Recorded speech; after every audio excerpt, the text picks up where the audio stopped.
Delhi up to date. नमस्कार दोस्तों, मैं Narendra Dhawan Delhi up to date के स्पेशल एपिसोड में एक बार फिर आपका स्वागत है। जैसा कि हम सभी जानते हैं कि कोविड ने पूरी दुनिया में बदलाव की बयार ला दी है। ये बदलाव बहुत तरह का है। इसी संदर्भ में आज हम बात कर रहे हैं सत्यवती कॉलेज की प्रिंसिपल डॉक्टर निर्मल जिंदल से, और बात करते हैं कि किस तरीके से कोविड ने पूरे विश्व की राजनीति में बदलाव लाया है, किस तरीके से चेंजेस आए हैं और क्या इम्पैक्ट्स भविष्य में आने वाले हैं। देखिए, जो कोविड है इसने पूरे विश्व में ये एक पैंडमिक बना चाइना के कारण, क्योंकि चाइना का जो डिसेप्टिव बिहेवियर था, इंटरनेशनल इन्वेस्टिगेशन को भी नहीं एक्सेप्ट किया कि वायरस का कारण क्या है, और ये माना जाता है कि WHO की बिहेवियर को भी इन्फ्लुएंस किया, नहीं तो ये पैंडमिक नहीं बनता। कोविड कुछ एरिया तक क्राइसिस कुछ एरिया तक ही सीमित रहता, परंतु ऐसा लगने लगा कि जिस तरीके से पैंडमिक बना, इतनी लेट लोगों पूरी इंटरनेशनल कम्युनिटी को वार्न किया गया, इससे पता ऐसे लगने लगा कि ये एक बायोलॉजिकल वॉरफेयर चाइना ने छेड़ा डेवलप्ड कंट्रीज़ की तरफ। USA, वेस्ट यूरोपियन कंट्रीज़, उनको ये लगने लगा कि उनकी इकोनॉमीज़ और पॉलिटिकल स्ट्रक्चर्स को वो थ्रेटन करना चाहता है, चाइना ख़त्म करना चाहता है और ख़ुद एक सुपर पावर बन के उभरना चाहता है। तो इससे क्या हुआ कि US और चाइना के बीच में हम टकराव देखते हैं, और US से जो कि एक लीडर की तरह उभरना चाहिए था वर्ल्ड में, ये पैंडमिक एक ग्लोबल प्रॉब्लम है और सबको ग्लोबली इसको टैकल करना चाहिए था। हम देखते हैं पूरा विश्व जो है फ्रेगमेंट हो गया है, सभी देश अलग थलग पड़ गए हैं, अपने अपने आप में हैं, हर एक देश अपनी प्रॉब्लम को सॉल्व करना चाहता है, और इनवर्ड लुकिंग पॉलिसी है सभी देशों की।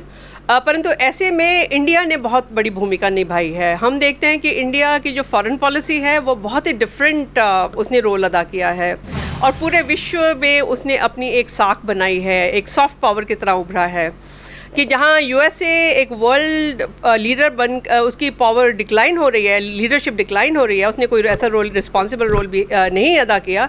इंडिया ने लगातार इम्पॉर्टेंट रोल प्ले किया है, चाहे वो क्वेश्चन हो हमारे जो इंडियन रेजिडेंट्स थे या माइग्रेंट्स थे बाहर की कंट्रीज़ में, जो स्टूडेंट्स बाहर पढ़ रहे थे, उनकी यूनिवर्सिटीज़ बंद हो गई, डॉर्मेटरीज बंद हो गई, they didn't have any place to go anywhere. तो हमारे वर्कर्स थे आउट ऑफ जॉब्स हो गए या उनके वीज़ाज एक्सपायर हो गए, काफ़ी सारे लोग थे जो वापस आना चाहते थे। गवर्नमेंट ने स्पेशल अरेंजमेंट्स किए, और मुझे अभी भी याद है कि चाइना में जब हमारा फर्स्ट टाइम जब स्टूडेंट्स को वापस लेने गए, हमारे देश से भेजा गया उनको लाने के लिए, तो पाकिस्तान के स्टूडेंट्स का क्या रिएक्शन था कि इंडिया की गवर्नमेंट इतना अच्छा काम कर रही है, हमारी गवर्नमेंट हमको वापस क्यों नहीं बुला रही है। इसी तरीके से आप देखिए हेल्थ डिप्लोमेसी इंडिया ने कितनी अच्छी रोल प्ले किया।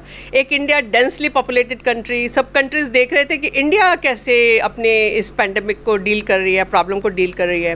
तो इंडिया की जैसे मेडिसिन्स हैं, क्रोसिन और हाइड्रोक्सी क्लोरोक्विन, इन मेडिसिन्स की मांग हुई, और हमने लगभग 65 कंट्री से ज़्यादा देशों को ये medicine, including the developed countries like US, उनको हमने भेजा। तो ये रिफ्लेक्ट करता है कि India believes in Vasudhaiva Kutumbakam, that the entire world is our family, और हम हमेशा पीसफुल को एग्जिस्टेंस और यूनिटी इन डाइवर्सिटी में विश्वास रखते हैं। हम नहीं चाहते कि we have no such culture to maximise our power at the cost of others, कि दूसरों को रौंद के आगे बढ़ने वाली पॉलिसी नहीं है, बल्कि दूसरों को हेल्प करने वाली पॉलिसी है। इसके साथ ही साथ देखते हैं हमारी वैल्यूज़ कितनी बड़ी हैं पूरे वर्ल्ड में, हमारी जो कल्चरल वैल्यूज़ हैं।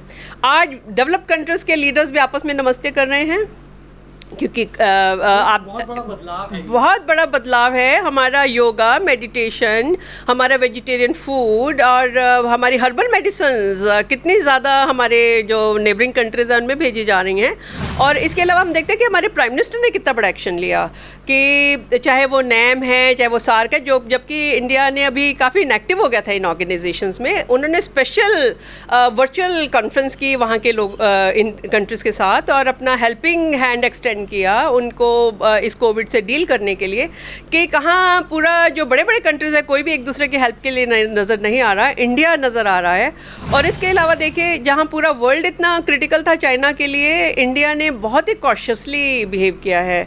We don't see even a single such such statement that could be better you know for our relations with China. तो इंडिया जो है एक सॉफ्ट पावर की तरह उभर कर आ रहा है। तो जो बदलाव आ रहे हैं पूरे कोविड की वजह से, पूरा विश्व जो है इतना अलग थलग पड़ गया है, ग्लोबलाइजेशन से डीग्लोबलाइजेशन की तरफ जा रहा है। इंडिया जो है वो एक सॉफ्ट पावर की तरह उभर कर आया है और लोग इंडिया को ट्रस्ट करते हैं। तो मेरे को लगता है कि इंडिया के लिए बहुत बड़ी अचीवमेंट है। तो कोविड जो है ये पेंडेमिक है, प्रॉब्लम है, और जो बदलाव आए हैं उसमें इंडिया की जो रूप उभर के आ रहा है, पूरा पावर उभर कर आ रही है, दैट इज़ रिमार्केबल।